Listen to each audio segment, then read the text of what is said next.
All right, well, good morning. Welcome to the next episode of the Generation Gap podcast. I'm your co-host, Gus Sanchez. And I'm your host, Ed Sanchez. And we're back with another episode today. I know we took kind of a hiatus. That's just kind of due to us being kind of busy on our own little world. But we're back, and today we got a pretty interesting episode, I think. Are you excited for this episode, Dad? Oh, I'm more than excited. It's one of my favorite topics, Gus. Oh, I bet, especially because you never really talk about it that often, if it's your favorite. Well, it is secretly. Oh, yeah, secretly, of course.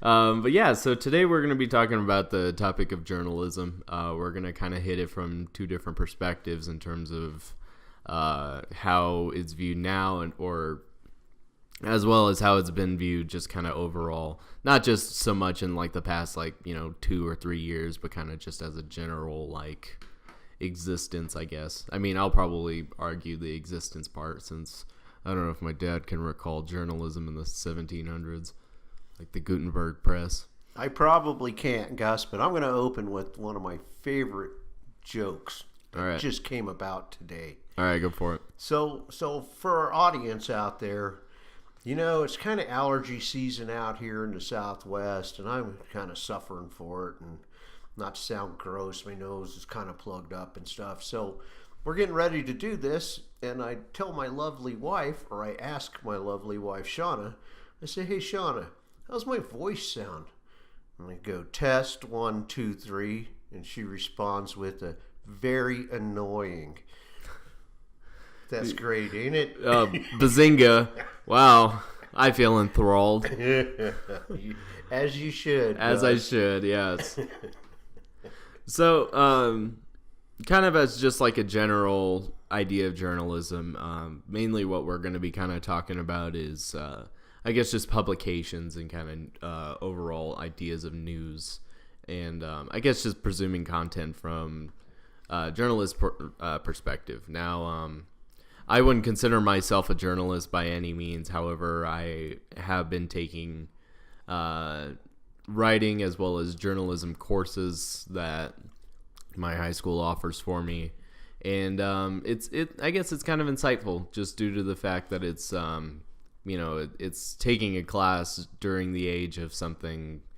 I guess just such an era of people going after and kind of having a misunderstanding of what that topic is, I guess it's kind of like being friends with like Martin Luther and like still being a Catholic.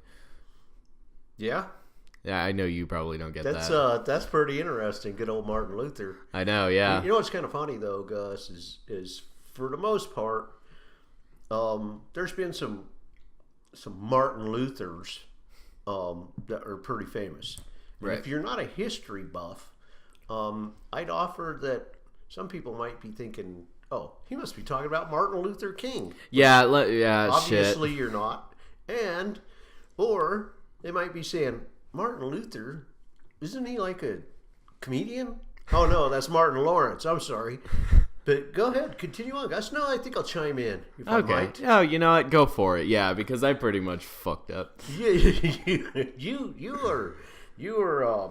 are studying journalism, as you've noticed, and much like history, it's something that sparks your interest. Yep. And that's really good. And you gave what your experiences with journalism are to date. And I explained to Gus earlier this morning over coffee that in my history, way back when, I was a journalist as well.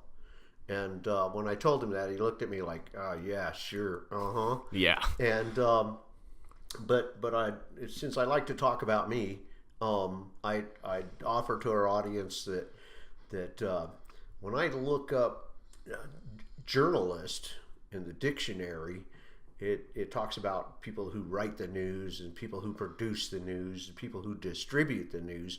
And I explained to Gus that for 2 years, when I was his age in high school, I worked in the mail room of a newspaper, and we distributed that newspaper from that mail room. So technically, I've been a journalist. But go on, Gus, continue. I never said anything. I didn't realize this was an episode about slander and not Or about journalism. me. Or just about you. Sorry. So I want to propose a question to you, Dad. So, like I stated before, would you consider that we live kind of in an era where it's like nobody really understands the term journalism? I maybe think that that the term journalism is not as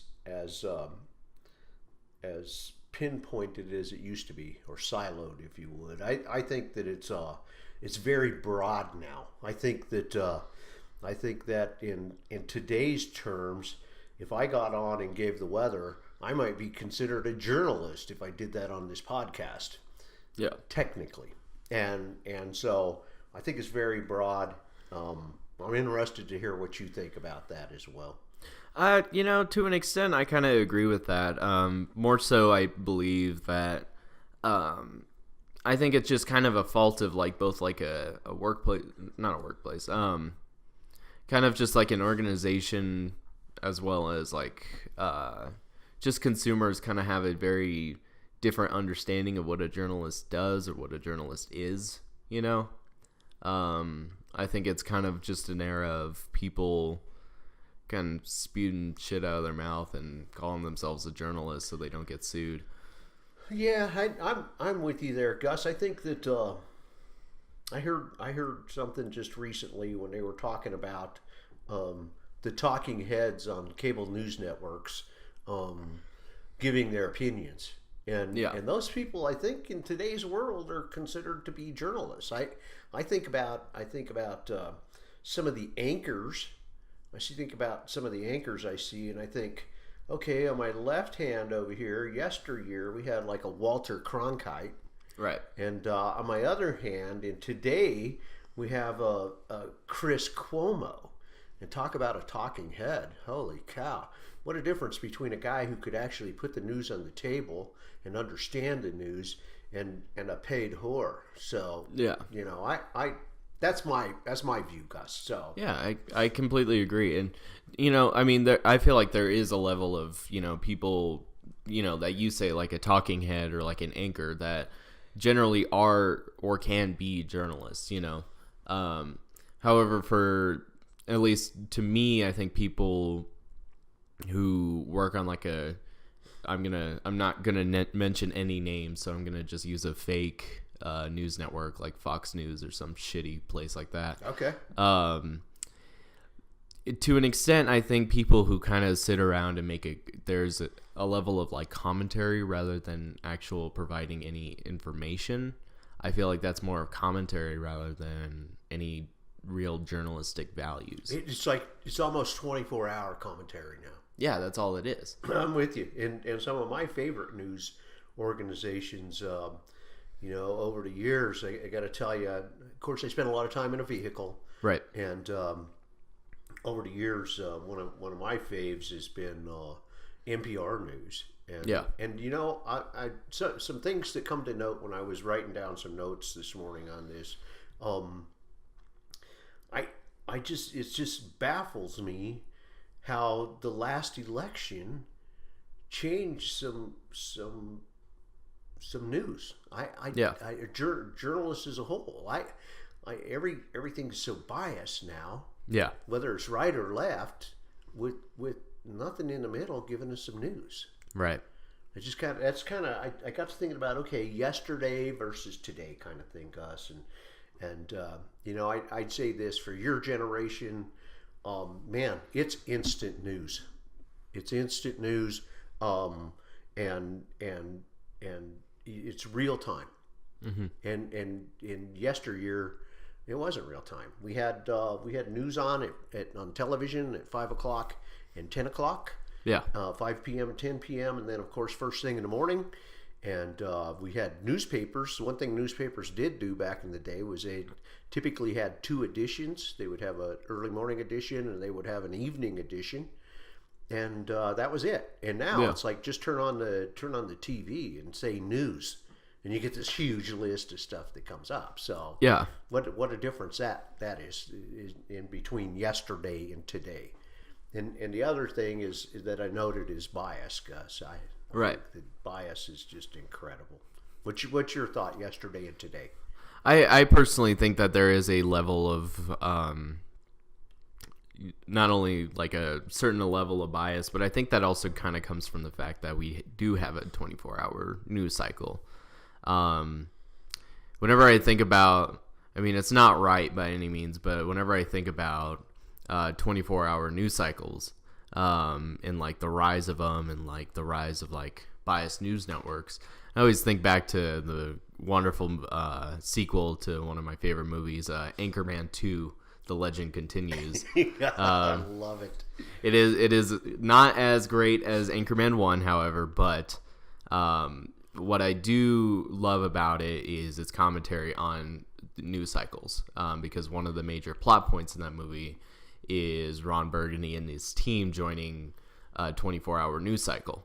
And what I love about it is there are moments in the movie where there will be some days where they don't have that much news, and so they'll talk about like the 99 best pussy doctors on air, like, you know, it's so ridiculous, you know, or Brick will tell a story about seeing a dog fly when it was raining, you know, it's like it's very, I mean, obviously it's for entertainment purposes, but it's funny because that is a very real world thing we're experiencing. I think. I totally agree. I mean, listen, if I turned on CNN, which, you know, I most part don't, but if I turned it on one day and saw 99 best pussy doctors in the United States, I'd probably sit there and watch it. You know, I don't want to listen to some 80-year-old's opinion about a lawyer. I want to watch 99 best pussy doctors. Oh my heaven!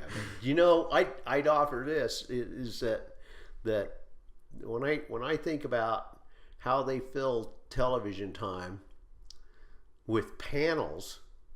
Oh Yeah. my heaven, huh? Oh Hey, my we God. all got opinions. That's why we're on right now, because we have our opinion, Right. And we want to express it. But the panels they have, and I'll pick it at them all. At them all. Excuse me. Yeah. The panels they have are bizarre. It's I know. What makes these people qualified to even come on television and quote become journalists? It's just incredible to me. Oh yeah. Let's play a game. All right, let's do it. Let's go back to. I'll hit you with some questions and then I'll follow up with my answers. How's that? Okay, sounds Okay. good to me. Okay. Favorite newspaper? Ooh, Associated Not Press. digital. Las Cruces Bulletin.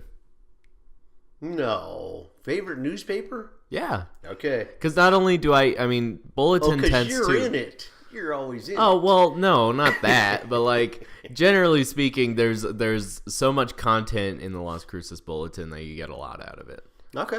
Even though it does come out once a week, I get a lot of information in terms of art-wise. I get a lot of information about business, you know, just kind of general things, you know. I got you. Okay. I wrote down, Gus, in the spirit of journalism, I wrote down what used to be my favorite newspaper was the New York Times. And you'll note that there's no New York Times in our driveway on Sundays since the election. Oh my God. Because they went to crap. Now, they have always been politically biased. Well, yeah, I know that. And on the opposite vision of mine, but I always enjoyed their news, their in-depth articles, their magazine. Yeah. Just some great news, and I just can't force myself. Can I ask you a question? Of course. Just since New York Times is kind of related at the moment. So President Trump, you know, New York Times published an article that was under protection in terms of, you know, author was labeled as anonymous, which I don't know if you've watched this, but Trump was at a rally and he was talking about it and he could not say anonymous. I seen him. Oh my God. He was the ominous. I'm like, man, I've never heard of the Ominous Network, but I gotta tell you, Mr. Trump hater, the guy has never been a great speaker. I Period. know that. I know that. So why are you surprised? I'm not surprised. I'm just laughing at him. Believe me, you can't make a mistake when you're on television. Well, yeah, I know that, but like... But if not being a great speaker, I mean, he's not a great speaker, never has been a great speaker, and quite frankly, that's why some of us always thought, how can this guy become the president? Yeah, no, I did too. Especially Sesame Street back in the 90s. Oh. Thought the same thing. Okay, we're going back to my questions. Okay. How about favorite TV news station? See, that's a trick because I All don't watch time. I don't watch TV news. Okay. I don't watch TV news. I thought you did. No, the only news I actually watch is anything I catch on YouTube, which tends to not be from news networks, actually. Okay. So, well, I'll toss one at you. This Okay. may change your mind a little. Okay. Okay. How about Al Jazeera? Al Jazeera America.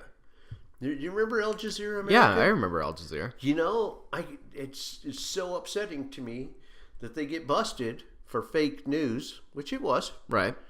and then they're gone. Yeah. They're still in Al Jazeera. Yeah, but it's not in... It's not in in English. yeah. But now they're gone. I know. And quite frankly, I always thought Al Jazeera News was the only unbiased news you could find.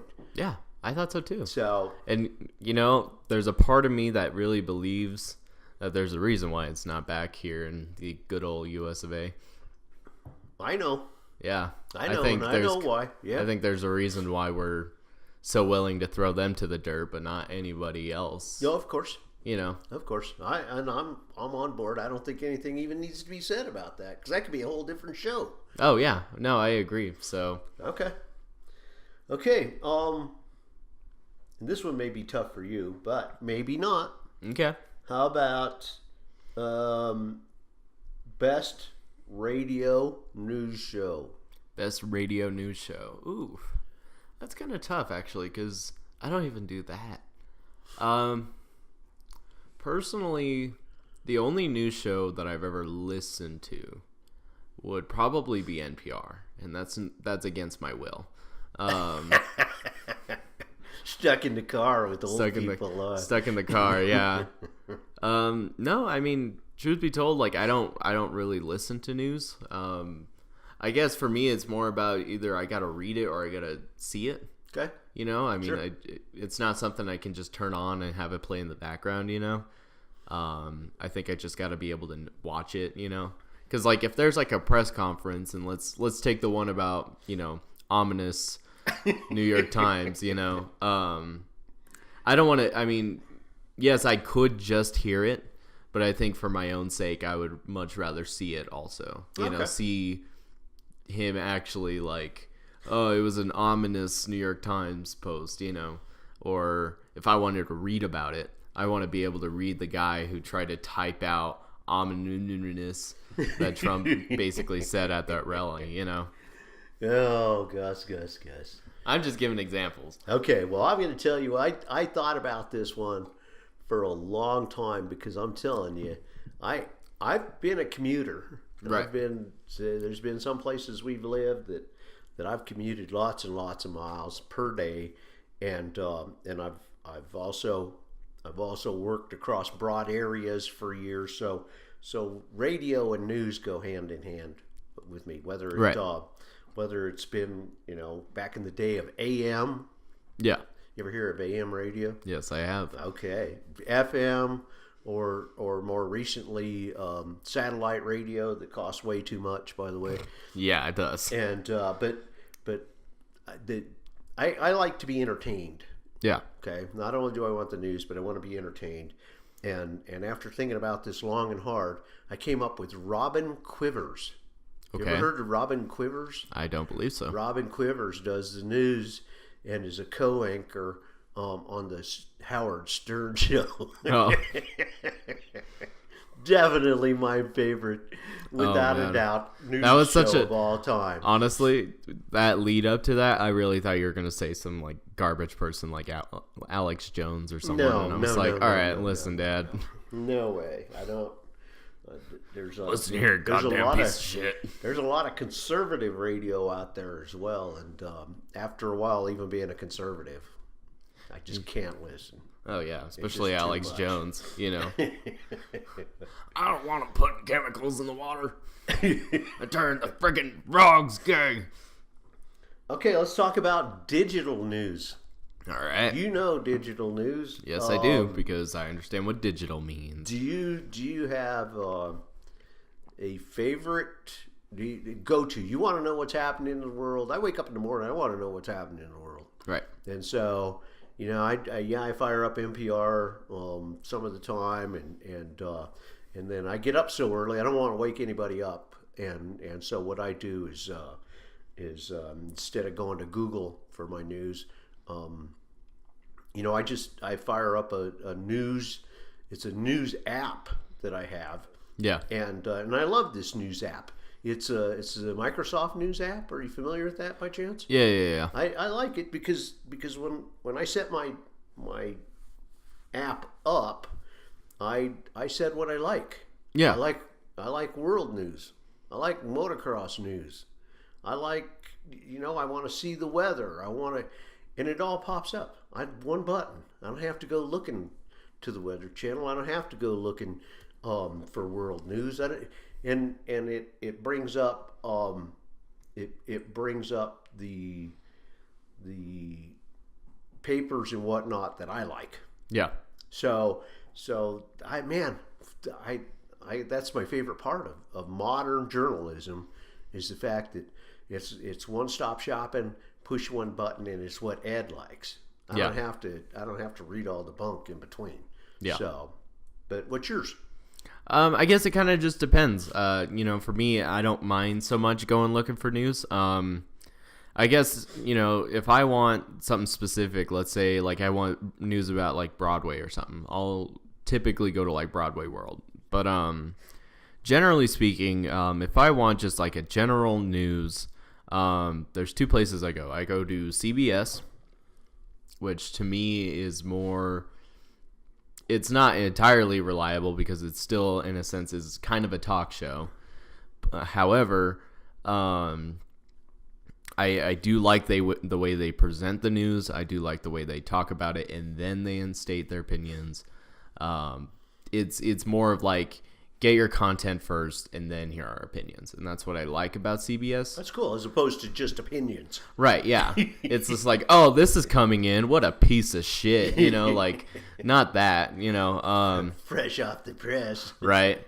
And then also Associated Press, because, you know, I believe that Associated Press is one of the most reliable news sources. If I'm not mistaken, it has set up like a lot of like code of ethics and like kind of regulations. I know for, at least at my high school, our code of ethics comes from a published book by Associated Press about how to run a newsroom, how to run, being able to do interviews, just having just a general code of ethics and rules, basically. Did you know that the AP was not the only news source like that at one time?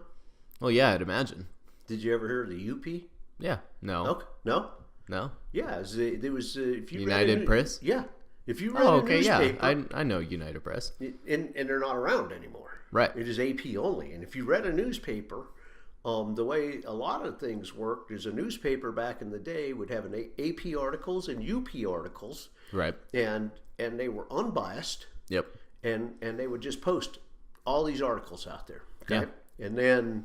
And then what would happen was your local newspaper, your Las Cruces newspaper, or to me, dear to my heart, the Star Journal and Chieftain in Pueblo, Colorado. Oh, okay, yeah. What they would do is they would apply their own bias by selecting which ones to the biased articles. Yeah. Right. Yeah, no, I know that.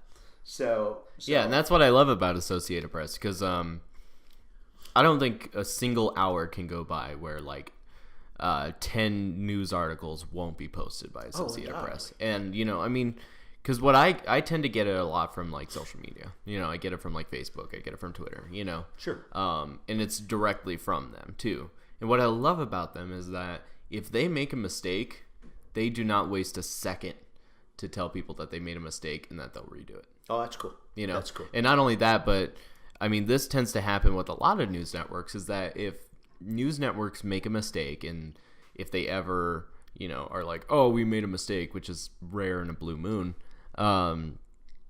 what they tend to do is that they won't take down the original article. However, they'll put like a note at the bottom of the article that says, oh, we made a mistake. Here's the actual information. Oh, yeah, I know it. And that's kind of scummy, because that just, they're not willing to take down that article. What AP does is that they'll not only take down the original article, they'll apologize for it, and they'll put up a new article with right information. Yeah, it's cool, because mistakes will be made always. Yeah, exactly. Yeah, I'm with you. And so I think Associated Press, and then to an extent, I think CBS is probably the cool thing about AP is that you can go directly to them and draw their articles. Right. That's a cool thing. So that's interesting.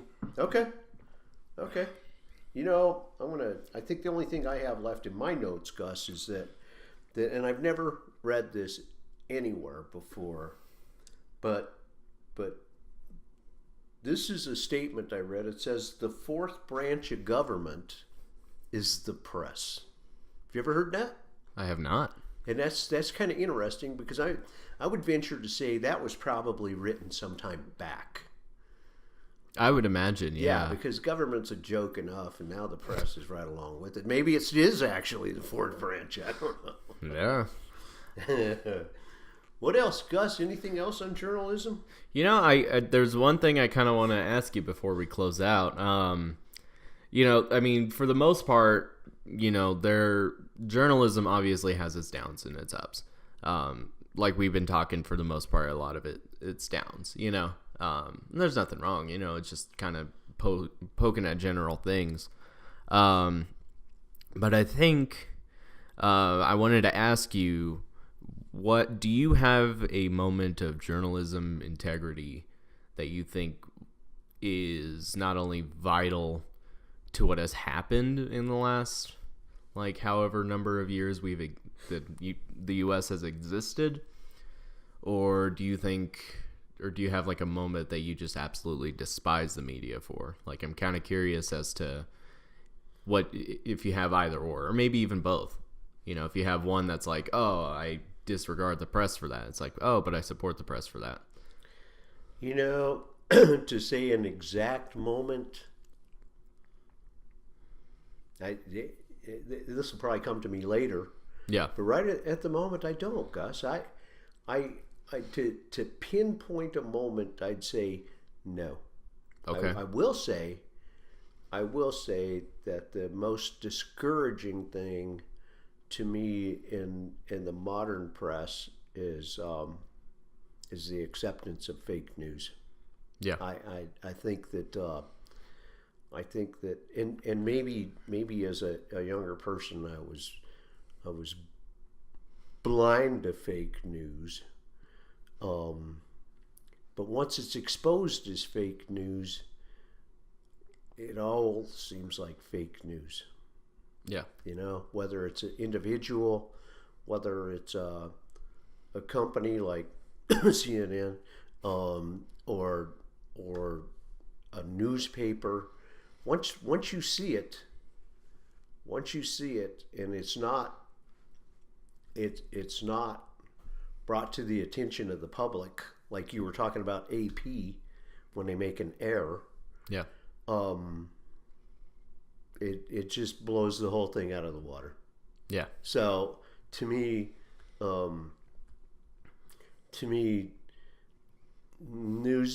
picking up a newspaper sometimes today is no different than picking up a National Enquirer 20 years ago. Yeah. Which was all fake news. So, you?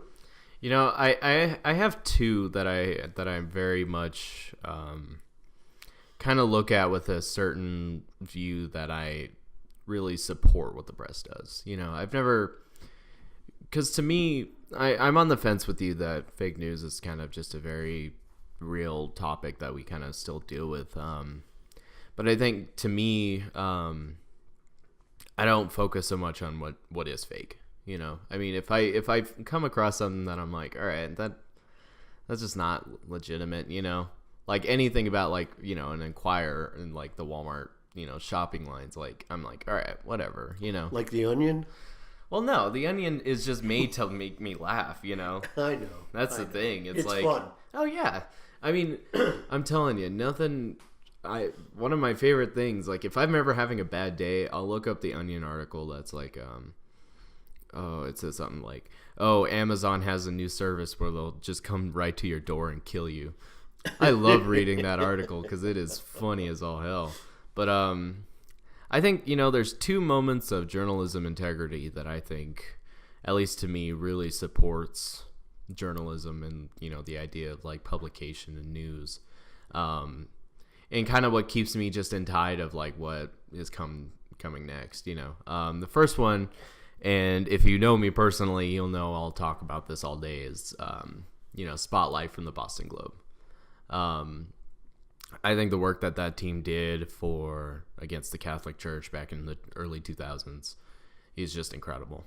I always believed it to be one of the most powerful acts of journalism and just overall like news and publication. I think the work that they all did really shined a light on something that I think people knew but didn't want to talk about. And it's just, I think it's just incredible personally of just how, you know, a newsroom of like 5 or 6 people, you know, expose, you know, this Thousands. open this, you know, Pandora's box to literally just, I mean, to them, what was soon to be just, you know, Catholic priests in Boston, and then, you know, thousands upon millions of priests, you know, and I think that's just incredible. So I think for one that, you know, and same thing, you know, I'll watch Spotlight just to boost my, you know, happiness up and be like, you know, there's some good people in this world. There are, you know, without a doubt, that are professionals. Yeah, and so I think that's one of my favorite moments in terms of journalism. The second one, it's kind of a journalistic act, but to an extent, it's also like, ooh. The Times issue that came out about, I think maybe the issue that had come out after JFK's assassination. There was a spreadsheet, which was, you know, when you open it, both pages. There was a spreadsheet of the film that someone had caught of JFK's head exploding, and it was printed in black and white. It wasn't colored. The film was actually colored, but the pictures were printed black and white. There was just something to that. You know, there wasn't really a whole lot of explanation. There wasn't a caption or anything. It was just a series of the photos from, you know, the beginning of the film to the end of the film. You know, and it was almost shot like a slideshow. You know, and so you really kind of saw that happen, and you know, just without the explanation or anything, I feel like that's kind of a very real thing, I think, personally. Because not only was that just such a terrible heightened time of, you know, pure insanity, but there's just a part of me that kind of looks at that, and to know that Time published that kind of just shows how real Time was. You know, and just kind of shows how people were not willing to hide away from what happened. Sure. And especially, you know, a news publication. Now, granted, you know, Time didn't take the pictures, but the fact that they kind of went for it and got them, you know, whereas, you know, other people. In fact, I was watching an interview with the guy who took those photographs, or the roll of film. And he was saying that there were just, you know, tens of people coming after him. And Time was one of the few that was like an organization that came. And so that means that individuals were coming for him to get that film. And Gotcha. kind of, I mean, think about that. If you were the only guy that caught and captured JFK's assassination on film and individuals were coming for it, they weren't going to use that for any real good purpose, generally speaking, Yeah. And, there's just a part of me that thinks, the fact that Time went for it and got it, and published it the way they did, because, it's not glorifying the fact that JFK was shot, but nor is it really kind of saying, like, our nation is going to fall apart. It's almost kind of like saying, like, this is a thing that happened. Let's admit it, and we'll move. Sure. And I don't know, that to me is just very incredible. That something like a news publication could do that. I got you. And I admire that to an extent, especially because that is a very special moment. Yeah. Especially because, the only publications I can do in high school is like, I can't even say, shit. I got you. And so it's very interesting to come from, a world of kind of just dumbing down what you're writing or dumbing down what you're trying to write about, and then seeing something like, this spreadsheet of literally JFK's head exploding in a Time magazine. Like, that's pretty incredible. Sure. And I don't know, I think just for me, like I was saying earlier, I recognize that there is fake news in the world. However, that doesn't push me away from news, and that doesn't news. Just news in general. I don't think knowing that people are out there to make a buck is what's going to push me away from news, and what's going to push me away to learn and understand it. I think it's kind of a reliance on, at this point, it's a reliance on the people to understand what's real and what's not, And so I'll tell you this right now, though, if you get your news from InfoWars, you got a very, very big problem. Okay. That's all I'll say. I'll say. As you brought us into a somber moment there for a second, and your statements were very clear and good. Yeah. I guess maybe on a positive note towards journalists, the journalists that I've always admired are war correspondents. Mm-hmm. Because it's like, what a way to make a buck, man. I know. Holy cow. Yeah, to tell a story like that. Yeah. From carrying what you noted, real cameras. Yeah. With reels of film, and that's just incredible to me. The people that do that. So, do you remember that photograph? I don't remember the name of the photograph, but it was when we were still in Iraq, I think back in 2007, and that there was a team of, I think, just Army. I don't remember who exactly, but they were in, and there was a car going, and it kept going, and they told them to stop, and then they shot, like 4 of the men shot into the car, and when they pulled out, like the people in it was all children. It was all like 7-year-olds, and I don't know if you remember this photograph, but I just remember seeing one of the kids. It was like an Army soldier trying to like help him out. It was literally almost like a fake picture to me, because it was like, that just tells the story of its own. It's war. Yeah, and it's just the picture, I think if I'm not mistaken, was like a soldier reaching out to like one of the kids that was like off to the side, and you can see the blood dripping where the bullet holes were in that kid, and he's just sitting there crying, and this army soldier's like trying to put his hand out, and the kid's like not willing to do it. And there's a point in that where I'm like, God, Jesus, Understood. That's very real, and it's like, imagine being the guy who took that photograph, Sure. Imagine the guy following that team getting those shots, and it's like, just imagine being the photographer that changed public opinion on a war. Oh. Think about that, Yeah, I always think back to the photo when you talk about that. I always think back to the photo during the Vietnam War, and there's a couple that just log in my head, and they repost these photos. and you've probably have seen him being a history buff, but it was during the Vietnam War, and one is where a guy's holding a pistol to his head and he shoots himself in the noggin. Yeah. I don't know if you've ever seen that one. I don't. A Vietnamese guy. Oh yeah. And the other is a Vietnamese girl, maybe like 12 years old, running down the road naked. Yep. And just in terror. Yeah, I've seen that one. I don't know about the guy shooting himself. Holy smolies, man. You know, it's good point, Gus. You've brought some good points. I mean, I'm glad you did too, because I'm jokingly am talking about Robin Quivers giving the news on radio. I think, you know, there's just a personal feeling of like, you know, you got to understand where, you know, good journalistic integrities come in, you know. Sure. And for me, it's, you know, I look to people like Boston Globe team or the Spotlight team at Boston Globe, or, you know, the photographers of, you know, famous events, you know. Yep. And it just, like with the Vietnam War thing, it's like, you know, I mean, I guarantee you, for those dates were probably when people weren't in favor of that war. Yeah, undoubtedly. And you're talking 50 years ago now. Yeah, you made your point, buddy.